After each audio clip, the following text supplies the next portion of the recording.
Chris Book, who, as you well know, was run the Long Beach Grand Prix for years. Also had built Gateway International Raceway and Memphis Motorsports Park.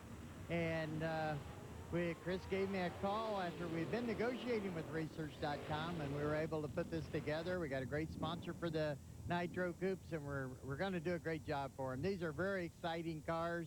Great company for Research.com, which is the most up-to-date marketer on the internet with automotive aftermarket race parts.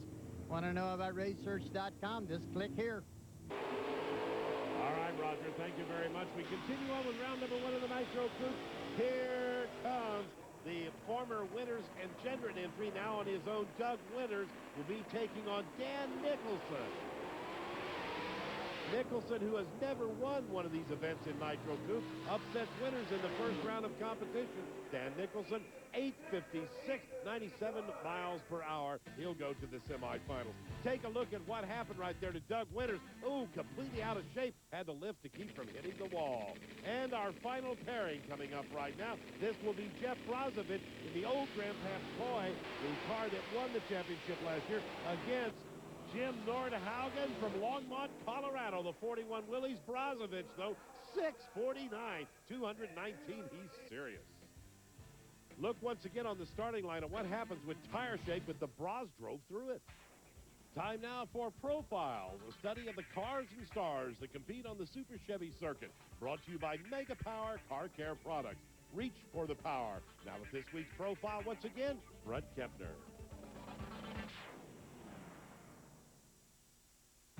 When you bring one of the most recognized marketing names into a sport, you're expected to perform just as well as your sponsor. But Bill Hill will be the first to tell you that racing in the new Nitro Coupe division is certainly not easy.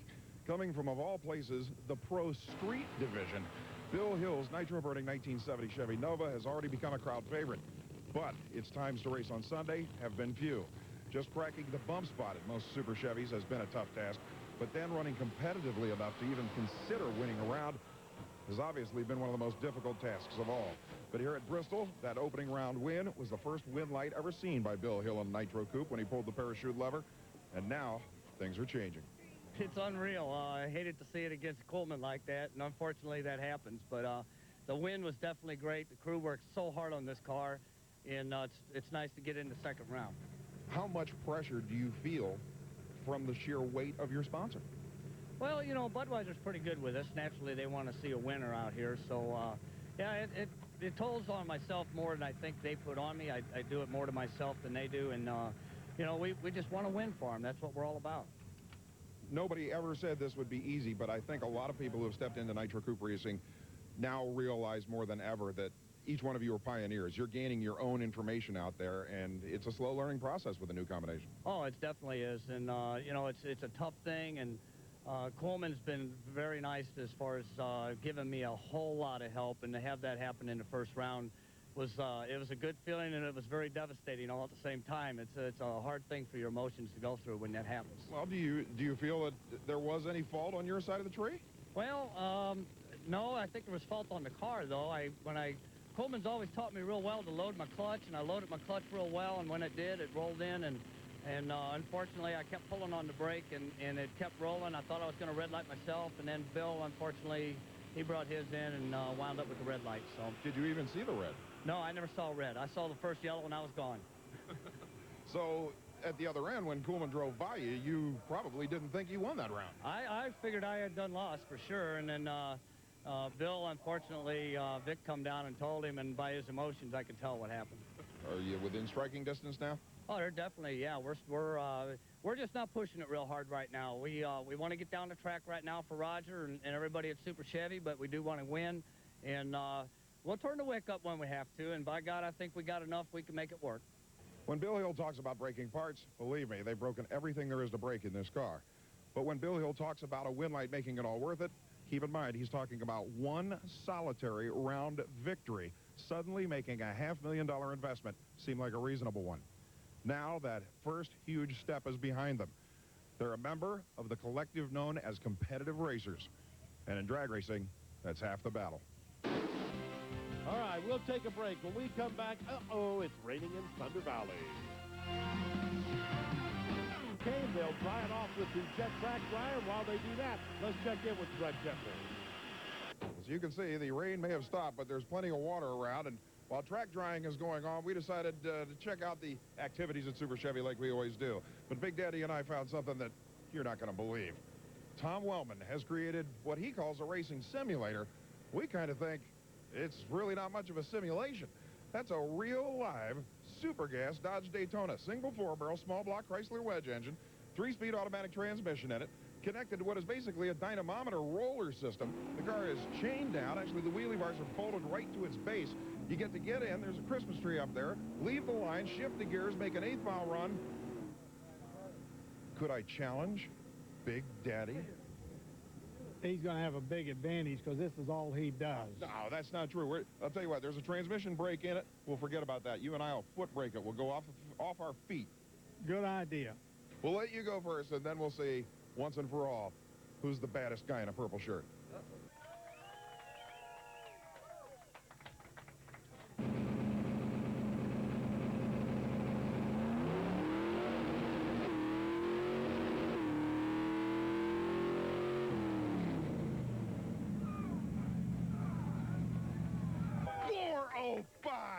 Where do you pull this stuff from? Maybe I run one of them Ford Tauruses on the weekends, too. There's no way I'm going to be able to pull a 405 out of this car.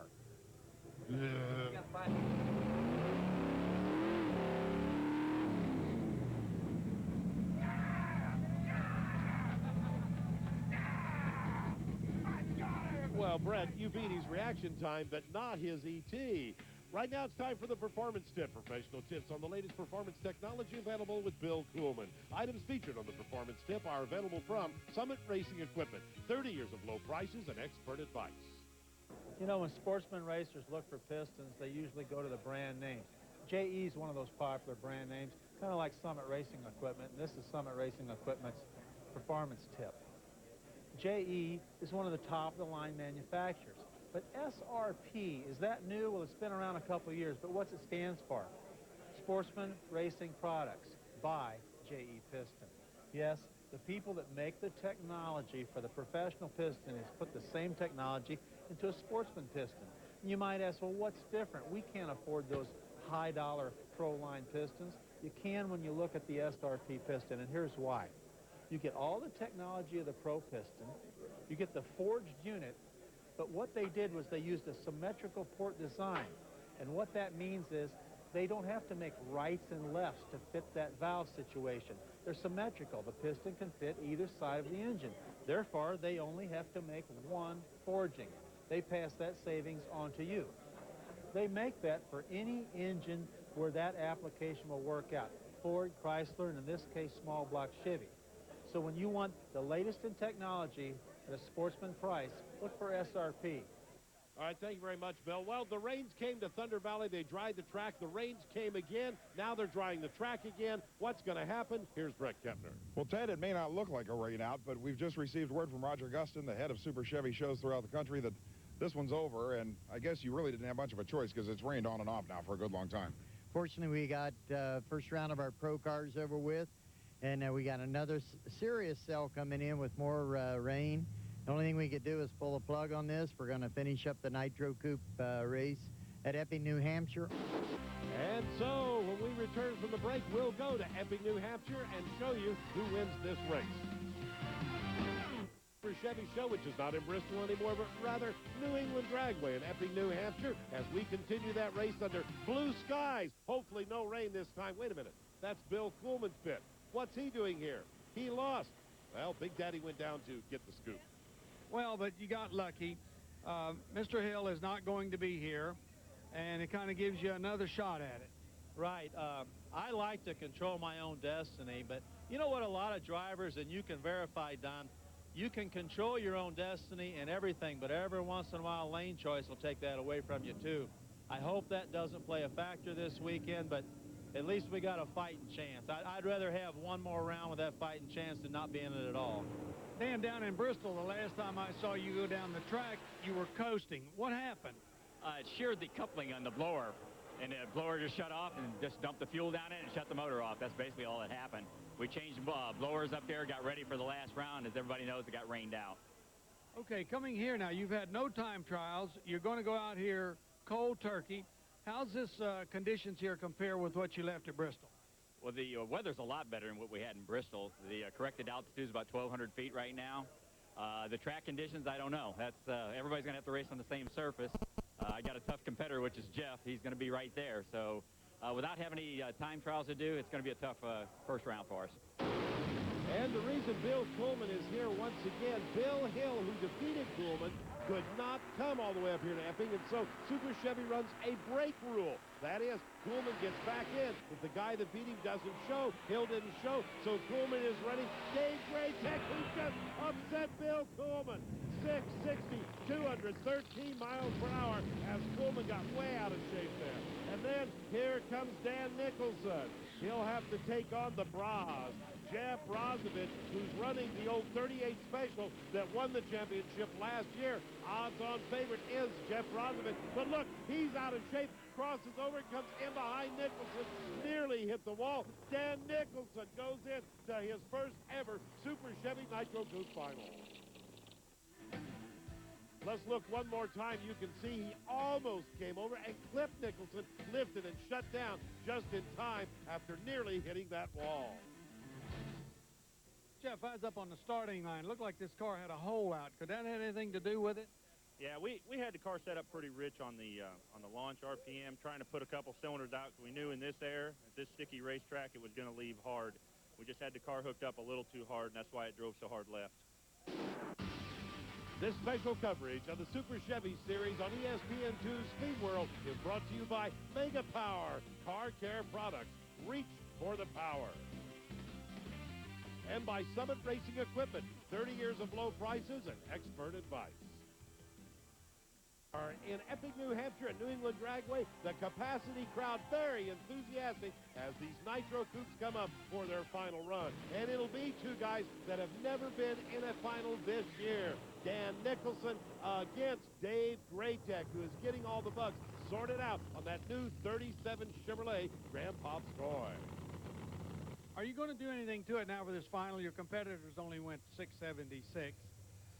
I feel that we'll probably run real close to what we did before. We'll probably tighten it up just a little bit where we should be able to get a mid-50 out of the car easily.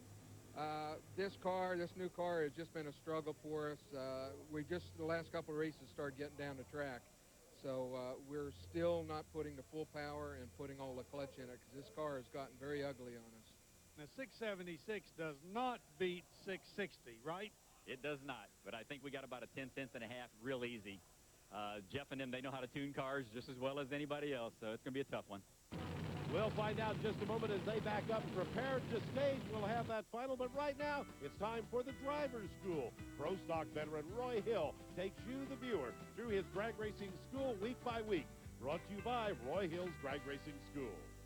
Next week, Roy, right now, we've got Nitro Coupe finals coming up with Dave Graytech, the defending champion from last year, against Dan Nicholson, who has never won a Nitro Coupe Super Chevy event. Red light start right there for Dave Graytech, and Nicholson breaks. I don't believe it. Now, under the rules, ladies and gentlemen, watch carefully as we see Graytech definitely left early, turned on that red light.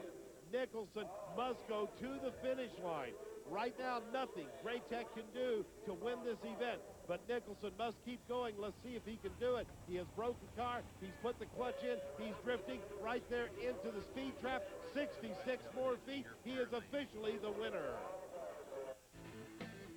Let's look one more at what happened. You can see, by the way, Graytech way out of shape. You won it, but you shouldn't have. No, I shouldn't have. We kicked two rods out of it, number 4 and number 8. That's the second time this year we've done this, and I can't quite figure out what's going on. It's pulling the rods apart in the middle. Usually he'll kick the rod out, he'll kick the bottom out of it. Did you know, I noticed you went on down through, you had to go on and turn the light on even though the other car, did you see his red light? No, I didn't. I didn't know he red light until my crew got down there and told me what had happened.